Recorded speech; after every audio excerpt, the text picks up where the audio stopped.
Hello friends and welcome. Crystal Joy Johnson here, and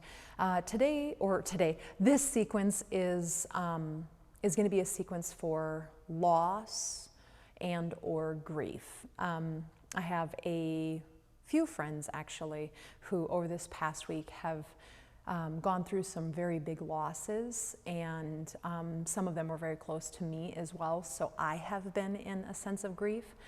And I just want to throw two things out there, and then we'll move into it. But one is, what I'm discovering is that I've talked a little bit about how I think there is so much loss that has happened along with the pandemic. Loss of touch, loss of your regular way of communicating with people, with your daily routine. Some of us have actually lost people, right, that we love, whether it was through COVID or not, and weren't able to be with them, to grieve and mourn with them, and our family members. And I mean, it runs the gamut. I think we've all suffered a lot of loss, and I don't think most of us realize how much loss we've suffered. And so I'm throwing that in there because even if you haven't had a big loss, this might be a really interesting sequence to go through to just kind of see if it doesn't come up for you. What I'm finding that as my friends have had their losses, which are still losses to me as well, right? Loving them and knowing the beings that have passed, is that I definitely grieve the loss of that being. And I grieve for my friends who are suffering way more than me, being in much closer space with the being who left this body, right? But it's also a vehicle for me.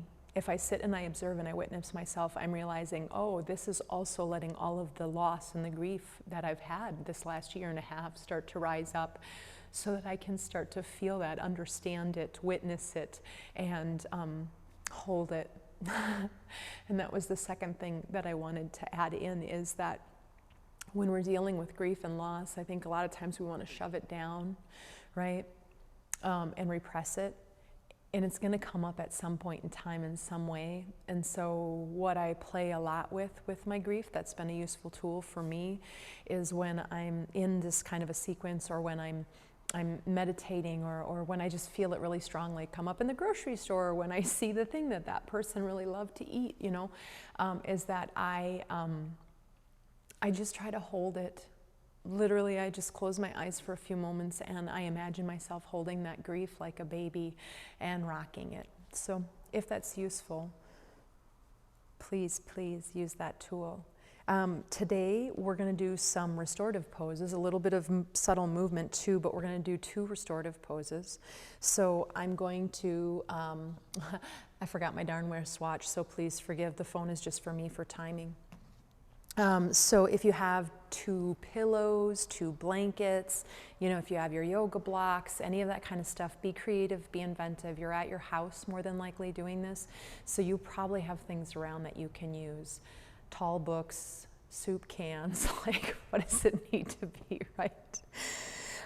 Okay, so the first pose that I want to do, we're not going to stay in stillness for too long, because one of the things with grief sometimes is being still and having it come up powerfully. It's a lot, right? So for this one, you're going to put either 2 pillows on top of each other, or maybe 2 blankets long ways. And basically I'm making the shape of a bolster. For any of my yogurt friends, you could use your bolster if you have one, right? But again, I know not everybody does. Buy one, they're amazing. So you might just do a setup like this. Now that might be enough. I personally like to have one more little cushion, I'm going to call it, underneath my pelvis. So on the days when I'm feeling kind of overwhelmed, I've done this a lot over the past few days, and feeling like being upright or with my heart open is just a little too much at this point in time in the grief stage, being able to be prone can be really helpful. So that might just be lying down, elbows wide, hands on, forehead on the hands, but this setup allows us to be up just a little bit. I put my pelvis on the first blanket, right? And I'm going to watch my microphone, but if I get a little lost, I apologize. So if I didn't have the microphone, I would literally just bring my arms either out in front of me a little bit or by my side and let my forehead come down to the ground. Now, I'm going to keep my voice a little better for you. I'm going to keep my head up so my voice is a little clearer for you, right? So I'm going to put little fist pillows, but that's also an option. Or, your forearms can be stacked and you can put your head on the back of those. And just pause for a moment once you get into this, right? I want you to first of all feel whatever the setup is underneath you, whether that's just the mat or just the floor or the carpet or the blankets or the pillows, right? Whatever's underneath you, I want you to feel how that comes up and it supports you. It's got you. So you can let go and you can soften down into that floor. When we're dealing with grief or loss, I believe that feeling the support coming, not just from the human beings around you or maybe your animals, right? But from everything.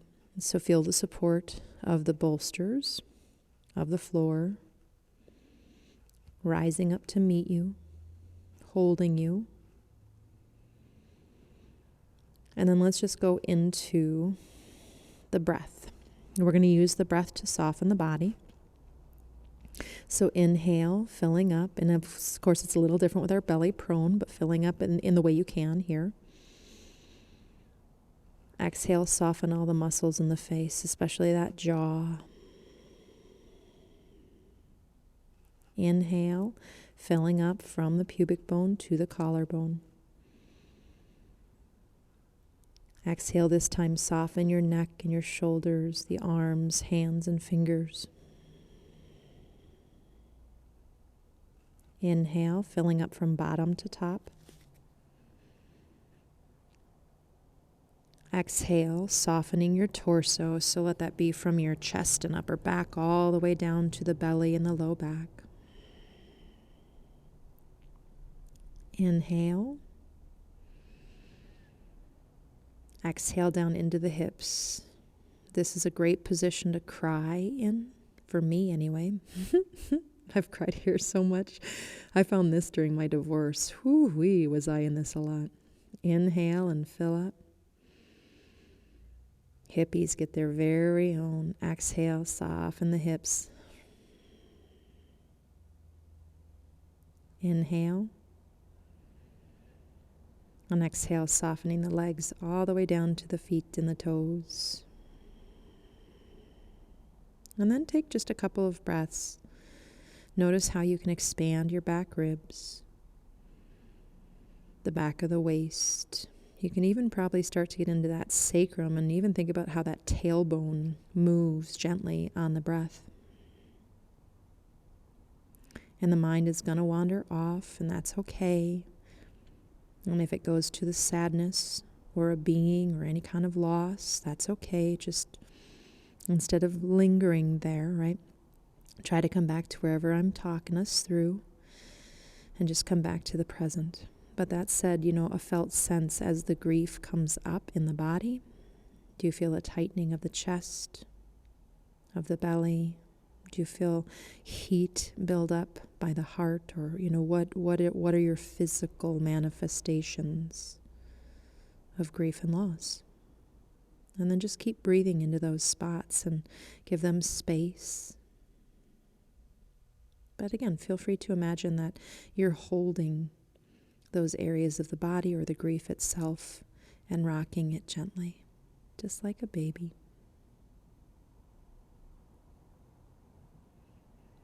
Now you're probably at home in your own practice. If you are digging this pose, maybe you hit pause and you stay here for a little longer and then join up again. Or maybe you do just this pose. And again, if it's just the beginning of really big, heavy grief, this might be all you can do today, and that's okay. Give yourself space and time. We're going to put our hands next to our ribs and really gently push that floor away, toning the low belly in just to protect the low back. If it's okay to sit back on the heels, you could put a block between them and just pause for a moment, sitting upright, softening. Those eyes can be closed. And coming back into sensations in the body. And the floor is still there, coming up to support us, right? Just in a slightly different relationship right now. We're going to move whatever setup we had off to the side. And by the way, since we're not going to be doing any bigger movements, you may want to make sure you have warmer clothes on or a blanket nearby for any of our stillness so we don't get cold. Forgot to mention that, sorry. And from there, we're going to go ahead and we're going to come on down to our backs. So you can use that little bit of, core. And the reason I always say that is just I want that low back to be so protected on the way down. If you get to your back and it feels like too much to have the open chest, go right back to prone, right? Prone is one of my favorites when I'm in heavy grief. And then from there, you're going to go ahead and we're going to just move into really gentle cat-cow. If you're watching me, you'll barely see movement. I'm going to let my frontal hip points move up a little bit. Right, I go into an arch in my spine, and on an exhale, I pull my frontal hip points down, my low belly a little bit, and I flatten my back towards the earth. And that's it. So maybe you close your eyes now that you're in. Any of my friends who take me regularly, we often do cat-cow from hands, knees. So this is that, upside down and on our backs, right? So the motion's not going to be quite as big. It's going to be a little smaller. Please let it be smaller. Please let it be very subtle. Just really gently feeling how that sacrum and low back are the parts that move the most, right? So think of this as almost like a spinal wave. Because if you pay attention and you keep that neck really soft, right, as we bring the frontal hip points up and we go into what would be cow, right, that spine is a little arched, you lose a little bit of your neck length, right, and as you move into cat and the low back moves down, you gain a little extra arch in your neck. So I'm not asking you to amplify that or make that happen. I just want you to notice as you rock your pelvis, that movement affects the entirety of the spine all the way up to your cranium. So we often talk about the cranial sacral connection, and this is one of the best examples, I think, of how connected they truly are.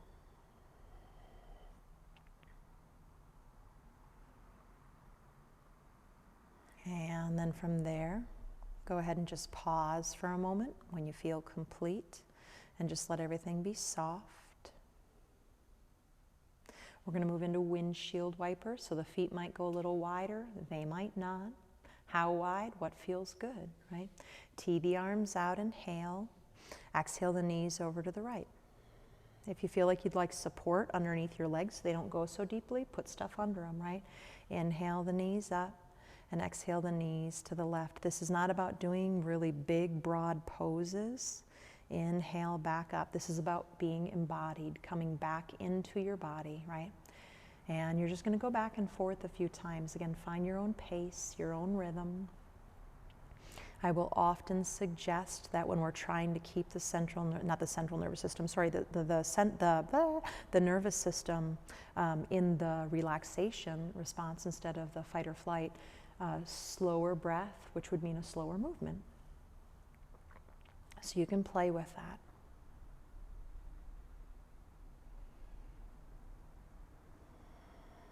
And if you are holding any grief or repressing, right, or loss, maybe think of it coming from all the way down about 2 to 3 inches beneath your navel and just allowing that to come up. And again, if it's a really big capital T kind of a trauma, or it's just happened recently and that feels like too much, then just pay attention to the movement and you can leave the emotional stuff out of it for now, right? But when you feel like you're ready to let that stuff rise, this is a great way to just start to kind of move that around, just like water, let it flow up so you can process it, so you can digest and integrate. And then when you feel complete with that motion, we'll meet by bringing our legs back up. Keep your feet wide if they are. Lean the knees in and soften the hips. And we're going to give ourselves a little hug. So you're going to go ahead and you're going to bring that right arm a little closer to the face than the left and just give yourself a hug. And today it's a soft, gentle hug, right? So you can still walk down a little bit and part those shoulder blades a little bit, but then soften the arms to the chest, and you can even soften the hands and fingers. But that said, if the felt sense of having those hands come in and touch your body like you are getting hugged, right? I mean, you're hugging yourself. And, you know, sometimes I even like to just, it's not a big rock or anything, but I like to just rock myself right here while I'm hugging myself. And it's super tiny. If you're watching me, you probably can't even see it, but I feel the motion. And it's very soothing to me personally. Again, with most of this, I'm keeping my eyes closed and staying inward, but if that feels like too much or you want to have the eyes open, just a nice soft focus. And if tears are coming out, great, right? I hope you feel safe enough here that you can let them rise up. This is a place where we get to process safely. Go ahead and let those arms come on out.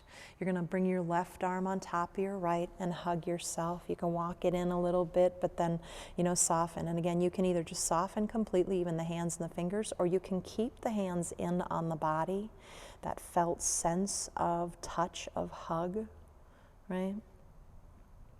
I've shared numerous times at this point in time, probably my biggest loss during the pandemic was the loss of touch. That is my main love language, both touching others and being touched. So I did a lot of touching myself, right? Hugging myself, rocking myself, comforting myself, as if I was someone on the outside doing it for me. Again, if that rocking is nice, add that rocking in, and it might just be imagining a rocking. You don't have to actually move.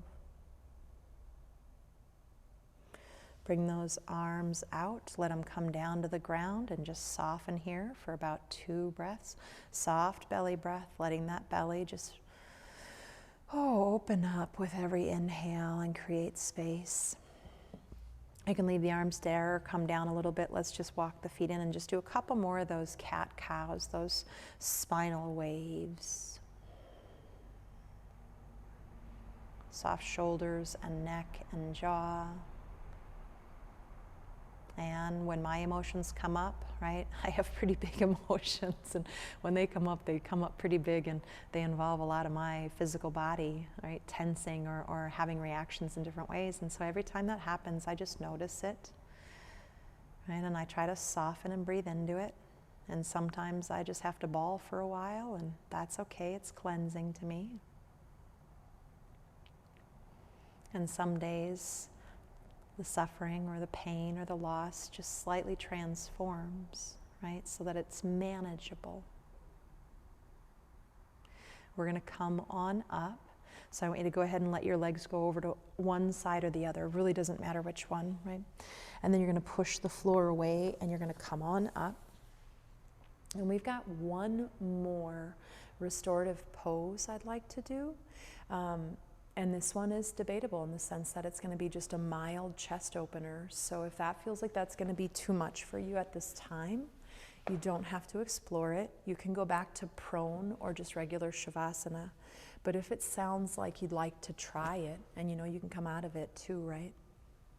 If it doesn't work for you, is we're going to put 2 blankets or pillows lined up the long direction towards the short edges of the mat. You'll notice I have a little gap right there, and that is where my shoulders and arms are going to come out. So I lay back over this, and by the way, just want to point out, I could make this less if my low back or something gets cranky with it. I don't have to have it that high, right? I'm going to start to come down, and again, the bottom tips of my shoulder blades kind of get caught by that bottom blanket. I lift my buttocks and get low back space. I tee my arms out, and you know that upper blanket, it's under my head and even a little under my neck, but it's not under my shoulders or my arms at all. And my arms have this little space with which to come down. Now for some of my friends, especially low back sensitive friends, feet on the ground, feet wide, knees leaning in might be the best option here in your body. But you can play with extending the legs out to straight and see how that feels. Now, if you want to put a blanket on you for a little bit of warmth, you could put a blanket on top of you, right? And again, if at any point in time this feels like too much, but my hope is that this is a really soft, subtle heart opening. That we get that, one of the things we do when we go through grief and loss is we roll our shoulders forward and we kind of curl in and protect our heart. And sometimes that heart needs protecting, right? But then at what point in time can we begin to open it up and to take those feelings in and process them? For my beautiful friends who are experiencing those big losses of beings in their lives, the thoughts that I had were that they made this world such a better place. How fortunate for all of us that they are in the next space we're all going to inhabit, and they're making that place a better place too.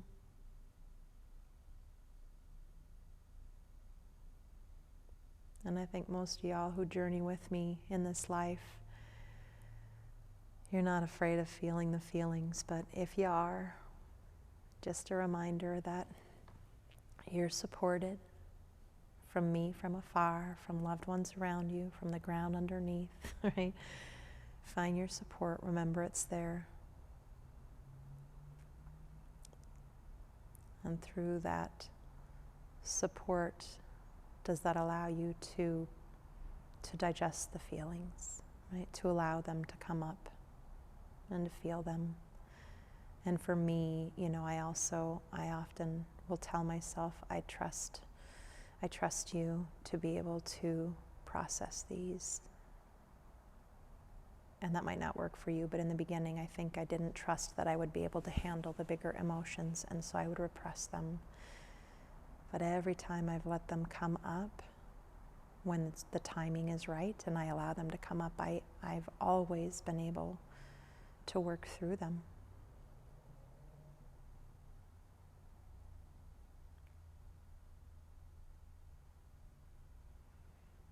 And this is where the mind gets busy.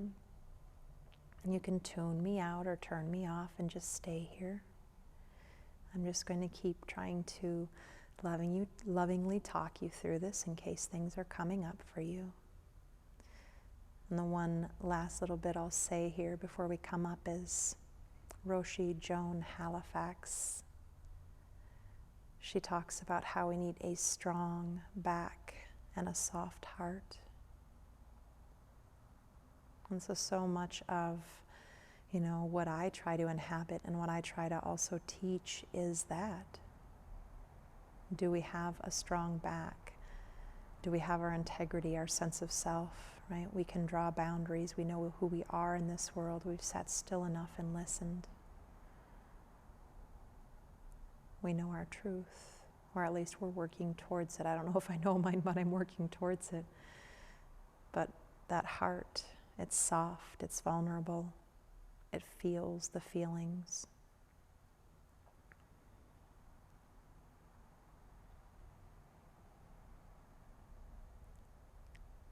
And even though it may feel risky or scary,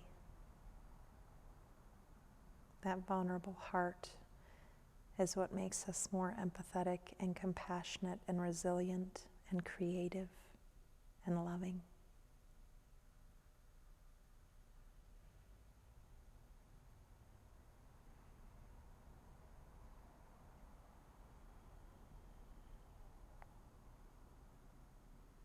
And thank goodness we're able to love. And thank goodness we've had people and beings in our lives that have helped us learn how to love.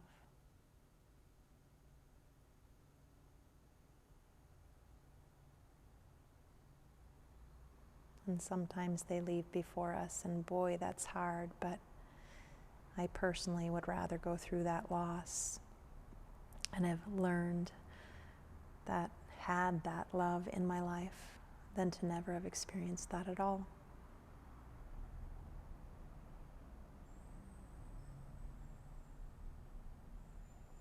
So again, if you are in a place where you're able to be here for longer, please, please stay here. As long as you need to, be so patient and kind to yourself when dealing with loss and grief. And there's no time limit on it, right? And the stages, you know, you go through this, and then you go through this, and then you go through this, ish, but don't use that as a bullet point, right? Let it just be what it is.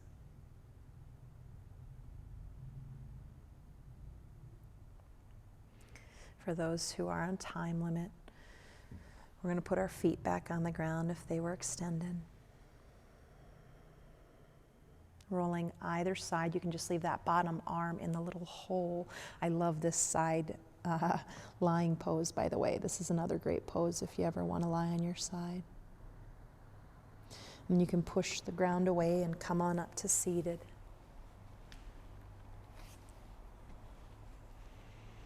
Kneeling, sitting on a chair.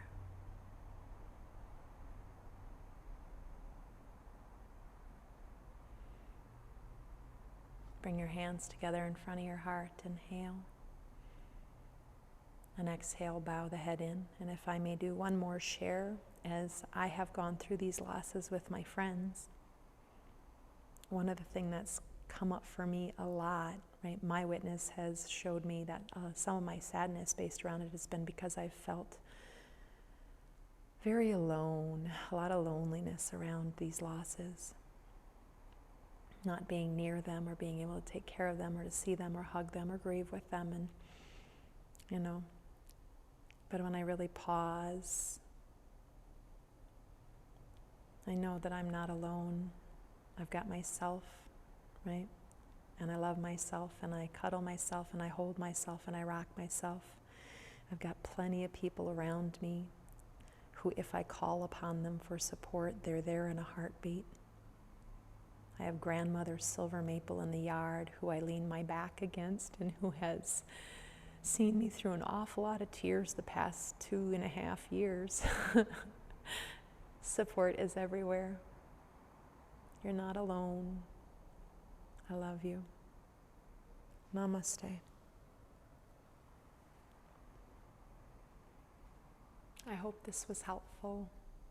Come back to it anytime you need to, and if there's something you feel would help you even more, please let me know. I take requests. I will gladly make another one. I wouldn't probably be till next week or the following, but I will gladly make another video for this subject. I think we all have a lot of loss and grief that we have to digest and integrate from our lives in general, and then the pandemic.